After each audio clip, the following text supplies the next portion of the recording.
What's up, guys? It's me, Grey Wolf, back to do another video for you. We're up to episode number 9 of Boxy Brown. Boxy, you're just a box, man. I just a what, bitch? Okay, so I got a stack of goodies here next to me. We're just gonna dive right into it. We'll start with the small ones first. Let's see what this is.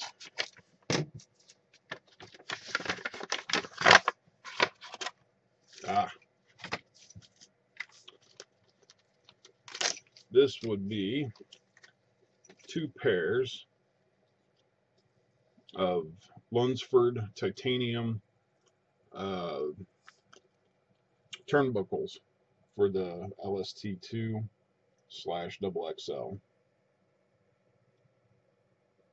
These are not cheap.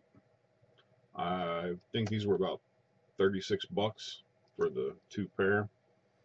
I actually have an LST2 electric and a XXL nitro, if you guys didn't know that already. I didn't have the money on hand to actually buy Lunsfords for all the way around both kits. Usually the turnbuckles that I break on those 2 kits are the fronts anyway, so I'm going to start out doing the fronts, and then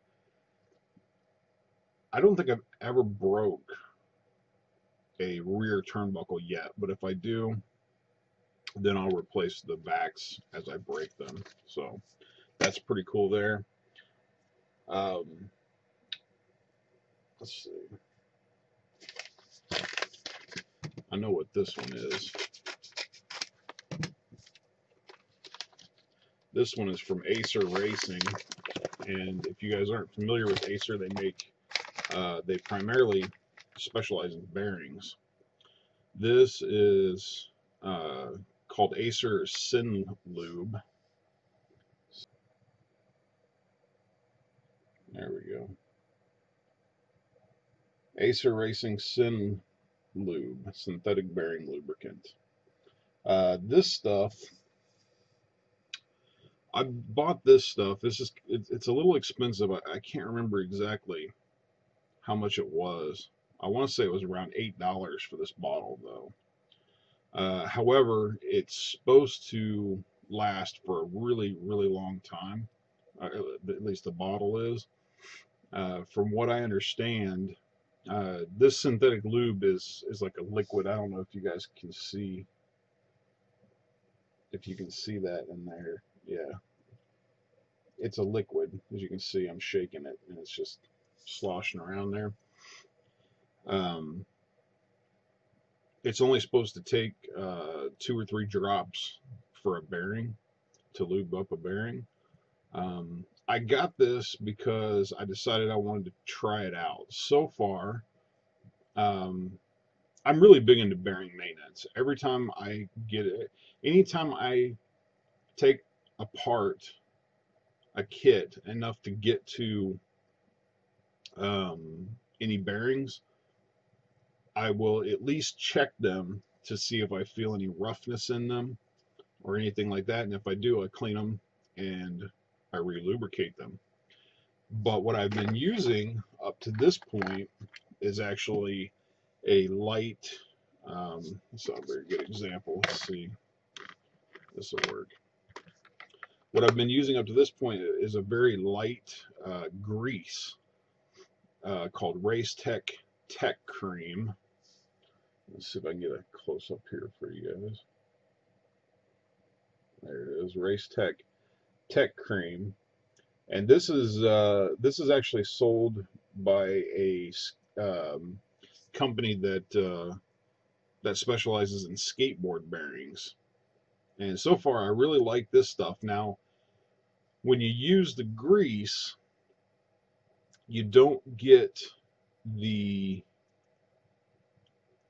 it's not as frictionless as like some kind of lube would be. So you don't get that free spinning, deal going on for forever.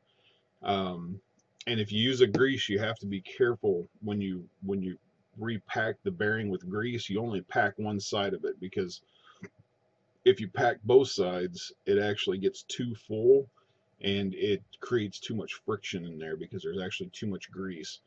If you only pack half of it, once you start spinning it around, if you start just spinning it around without putting the rubber shielding back on, you'll see it'll actually spread to both sides, and it's plenty to do the whole bearing. So anyway, I really like the grease. Yes, it's not quite as frictionless in terms of, like, it won't free spin as much, but I think, and I could be wrong about this, but it seems to me like the grease will actually have more longevity, and probably helps keep water and stuff out a little better than the lube. But I basically wanted to try the lube just to see how the other side lives and kind of compare them. And then, at some point I'll do a follow-up vid and let you guys know, hey, I've used this and I've used this both now, and here's the pros and cons of both. So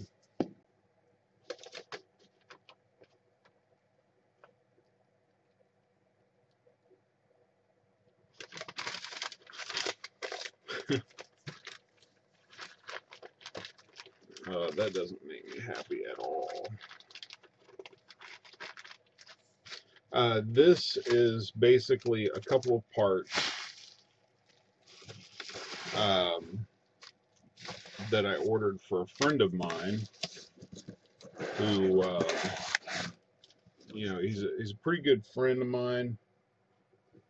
He was a little short on cash, so as a Christmas present, me and a couple of friends got together, a couple of mutual friends. There's about 3 or 4 of us that got together and bought these 2 parts that our buddy needed, and basically as a Christmas present. The thing that ticks me off is this company that I bought these from, Model Rectifier Corporation, was not supposed to send them to me. They were supposed to send them to our friend, but they didn't. They sent them to me. So yeah, not happy about that at all, because now I'm gonna have to, I paid shipping once already, and now I'm gonna have to pay shipping again to send them to our buddy, because he's not local. So anyway, enough about that. I'll take that up with them probably one day or something. I don't know.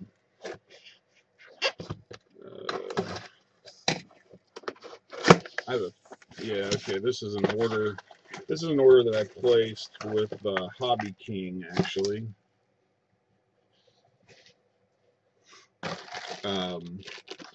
Hobby King, I didn't even realize this, but Hobby King actually sells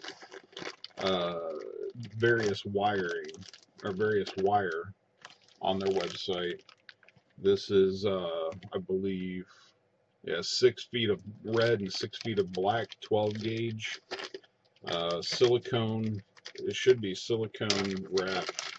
Yes, it is silicone wrapped, and it's supposed to be high strand count. It's basically kind of, yeah, it's not quite as, I don't even know if you guys would be able to see this or not, but I don't think it's going to focus on it. It's supposed to be along the same lines as Dean's wet noodle, but I happen to have some wet noodle, some actual real wet noodle here. Comparing them, the Hobby King stuff does seem to be a fairly high strand count, but it actually looks like the Dean's wet noodle has just a little bit more actual wire inside, and the wire that's inside the wet noodle actually looks to be straight up copper. Let me cut this little end off here and see if it still looks the same. Maybe it's just...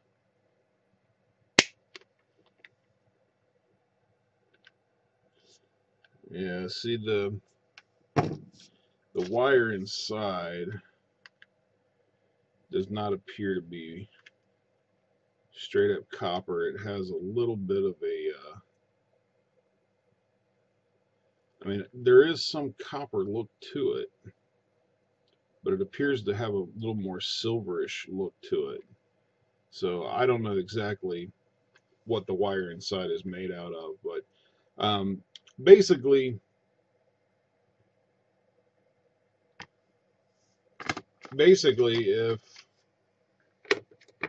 if you're not, oh, what am I trying to say?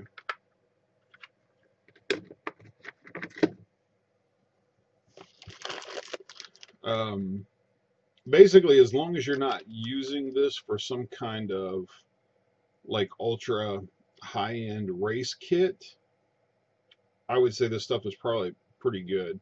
I basically ordered it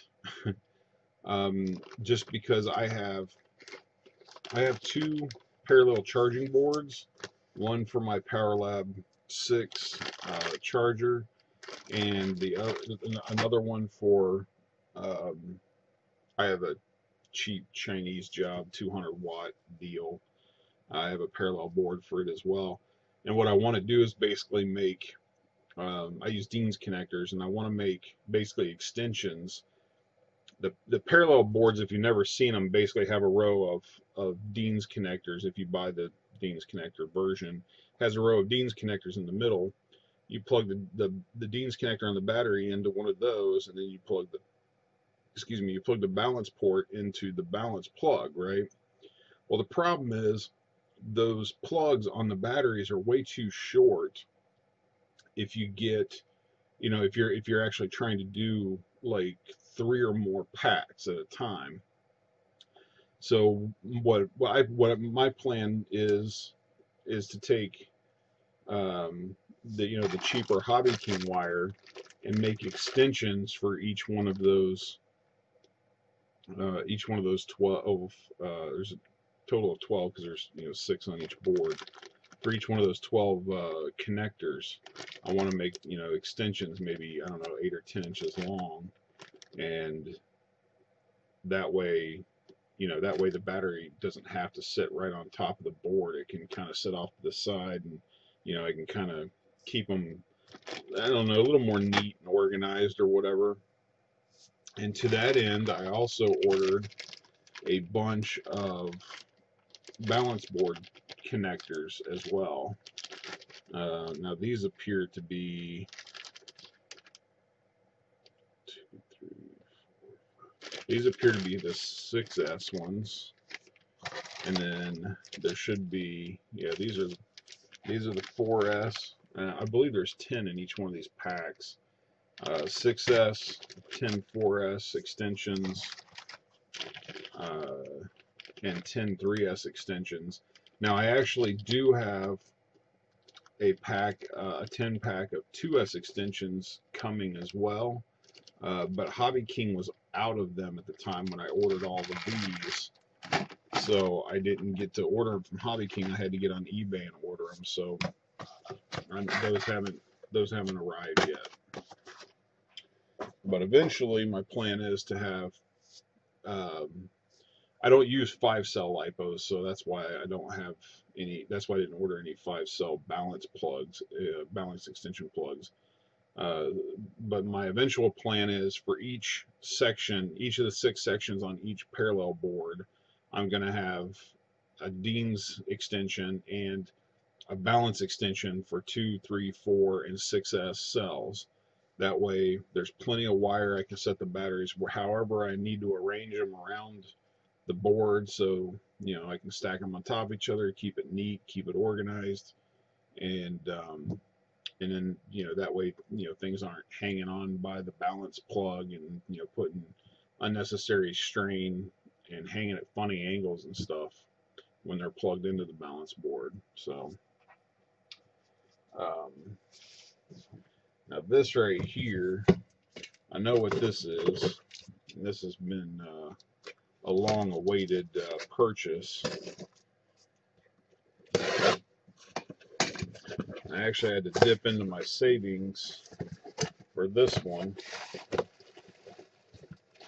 Well, this and the DSLR I bought my wife. I had to dip into savings to buy both of those. This is my new GoPro Hero 3.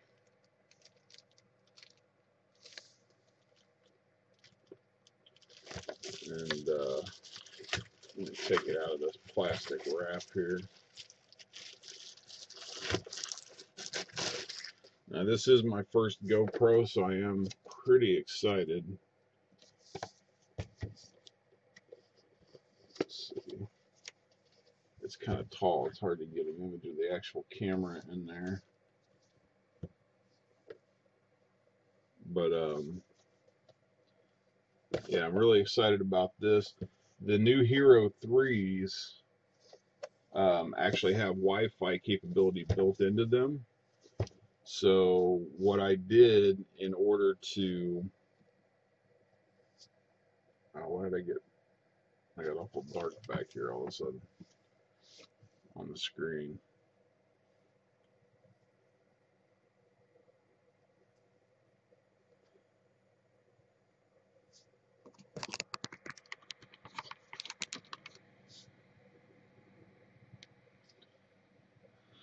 So anyway, what I decided to do, since it has the wireless built into it, was I ended up also buying a Samsung Galaxy Tab 2, and I can download and install the GoPro app and essentially control the camera via wireless up to supposedly 600 feet away. I can control it wirelessly with the tablet, and I believe it also streams the video to the tablet so you can see what it's actually videotaping.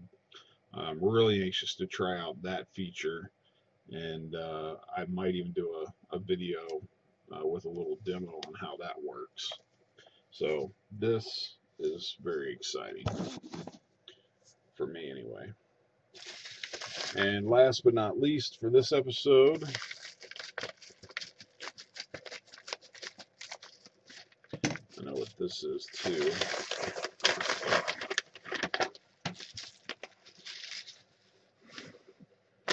This is a GoPro head strap.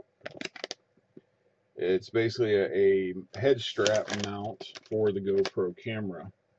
And I don't know if you can see this picture on the back. It's kind of, there he is. The picture is actually a little blurry on the actual package, but I think you can kind of get an idea there. Anyway, basically it's a band. It goes around your forehead like this, and then it also has a strap that goes over the top. And basically right on your forehead, it's got a mount for the GoPro. So basically, this for me will be very handy because it's hard to get my wife to go out and film stuff, and even when she does, honestly, sometimes she's not always that great. My wife loves photography and stuff, and what ends up happening a lot of times is she ends up switching from video mode to photography mode, and then once she does that, then at some point she wanders off into taking pictures of nature scenes and stuff instead of what's actually, instead of the actual RC content that I want to film. So at any rate, if she doesn't want to go with me or whatever, I can strap this on my head and basically hopefully film whatever it is that I'm trying to film. And since you're always looking at your kit when it's running, it should be pretty easy to keep it in frame. So At any rate, that pretty much wraps it up for episode 9 of Boxy Brown. Episode 10 is coming soon. I have some stuff that needs to be. I'm waiting on one or two more packages to come in, and then I'll do an episode 10 of Boxy Brown. So until next time, if you like my videos, please share. I know my unboxing videos run a little bit long, but I try to make my unboxing videos a little more than just your average unboxing videos. I try to make them just like with the whole Acer Synlube thing. You know, I spent a good couple minutes talking about the Synlube versus the grease and stuff like that. And yeah, I could have cut, I could have cut 2 or 3 minutes out of the video just by not going into all that. But the reason I ordered the Acer stuff is, to compare it against the other stuff. And, I figured not only do I want to get that information out there, that I am in the process of, doing the comparison, so you guys can expect a video at some point in the future, but also, uh, really just a kind of an educational thing, along with, I don't want my unboxing videos to just be, okay, look, I got this, and look, I got this, and look, I got this. I want you to know why I ordered this and what I plan on doing with it and stuff like that. Um, so hopefully, you get a little more involved. If you watch my videos on a regular basis, at least, hopefully you get a little more involved and get a little bit better idea of, why I order what I ordered, and what's, possible things are coming down, the pike, that you'll probably see future videos on. So I don't know. Sometimes that annoys people. Sometimes they like it. Whatever. Feel free to post up your opinions and comments, questions, whatever, down below. Anyway, if you like my videos, share them. Please feel free to comment, subscribe, use the thumbs up, thumbs down button. If you use the thumbs down button, please let me know why. That way I can possibly make changes in the future if I feel like it's justified. And if you like RC pics, check out my Facebook page. All my RC pics I keep on my Facebook page. You can also leave me questions and comments on my Facebook page, as well as just start conversations about RC, or whatever. It's there for you guys to use. That is www.facebook.com/Grey Wolf Studios 74. Or you can also email me questions and comments to greywolfstudios74@gmail.com. Peace.